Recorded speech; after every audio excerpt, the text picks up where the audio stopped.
ಮಹಿಳೆಯ ತಲೆ ಬೋಳಿಸಿ ದೌರ್ಜನ್ಯ, ಯಾದಗಿರಿಯಲ್ಲಿ ಅಮಾನವೀಯ ಕೃತ್ಯ. ಅನೈತಿಕ ಸಂಬಂಧದ ಅಪವಾದ ಹೊರಿಸಿ ತಲೆ ಬೋಳಿಸಿ ಸುಣ್ಣ ಹಚ್ಚಿ ಖಾರದ ಪುಡಿ ಎರಚಿ ಚಿತ್ರಹಿಂಸೆ ನೀಡಿದ್ದಾರೆ. ಅನೈತಿಕ ಸಂಬಂಧದ ಅಪವಾದ ಹೊರಿಸಿ ಮಹಿಳೆಯ ತಲೆ ಬೋಳಿಸಿ ಸುಣ್ಣ ಹಚ್ಚಿ ಖಾರದ ಪುಡಿ ಎರಚಿ ದೌರ್ಜನ್ಯವೆಸಗಿರುವ ಅಮಾನವೀಯ ಘಟನೆ ಯಾದಗಿರಿ ಜಿಲ್ಲೆಯ ಶಹಾಪುರ ತಾಲೂಕಿನ ಚಾಮನಾಳ ತಾಂಡದಲ್ಲಿ ಅಕ್ಟೋಬರ್ 16ರಂದು ನಡೆದಿರುವುದು ಬೆಳಕಿಗೆ ಬಂದಿದೆ. ಜಿಲ್ಲೆಯ ಶಹಾಪುರ ತಾಲೂಕಿನ ಚಾಮನಾಳ ತಾಂಡದಲ್ಲಿ ಈ ಘಟನೆ ನಡೆದಿದ್ದು, ಈ ಸಂಬಂಧ ಇಬ್ಬರನ್ನ ಈಗಾಗಲೇ ಬಂಧಿಸಲಾಗಿದೆ. ಚಾಮನಾಳ ತಾಂಡದ 35 ವರ್ಷದ ಮಹಿಳೆ ಸಂತ್ರಸ್ತೆಯಾಗಿದ್ದಾರೆ. ಮಹಿಳೆಯ ಕೂದಲು ಕತ್ತರಿಸಿ ಸುಣ್ಣ ಹಚ್ಚಿ ಖಾರದ ಪುಡಿ ಹಾಕಿ ಚಿತ್ರಹಿಂಸೆ ನೀಡಿದ್ದಾರೆ. ದೌರ್ಜನ್ಯಕ್ಕೆ ಒಳಪಟ್ಟ ಮಹಿಳೆ ತನ್ನ ಆರೋಗ್ಯ ಸಮಸ್ಯೆಯಿಂದಾಗಿ ಕಲಬುರಗಿಯಲ್ಲಿರುವ ತನ್ನ ಚಿಕ್ಕಮ್ಮನ ಮನೆಗೆ ಆಗಾಗ ಹೋಗ್ತಾ ಇದ್ಲು.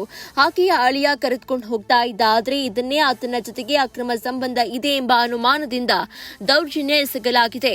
ಮಹಿಳೆಯನ್ನ ಸುಮಾರು 11 ಜನರು ಒದ್ದು ನೆಲಕ್ಕೆ ಕೆಡವಿದ್ದಾರೆ. ನಂತರ ಆಕೆಯನ್ನ ಹಿಡಿದು ಕೂದಲುಗಳನ್ನ ಕತ್ತರಿಯಿಂದ ಕತ್ತರಿಸಿದ್ದಾರೆ. ತಲೆಗೆ ಸುಣ್ಣ ಹಚ್ಚಿ ಖಾರದ ಪುಡಿಯನ್ನ ಮೈಮೇಲೆ ಹಾಕಿ ಮಹಿಳೆಗೆ ಜೀವ ಬೆದರಿಕೆ ಹಾಕಲಾಗಿದೆ ಎಂಬ ಆರೋಪಗಳು ಕೇಳಿ ಬಂದಿದೆ.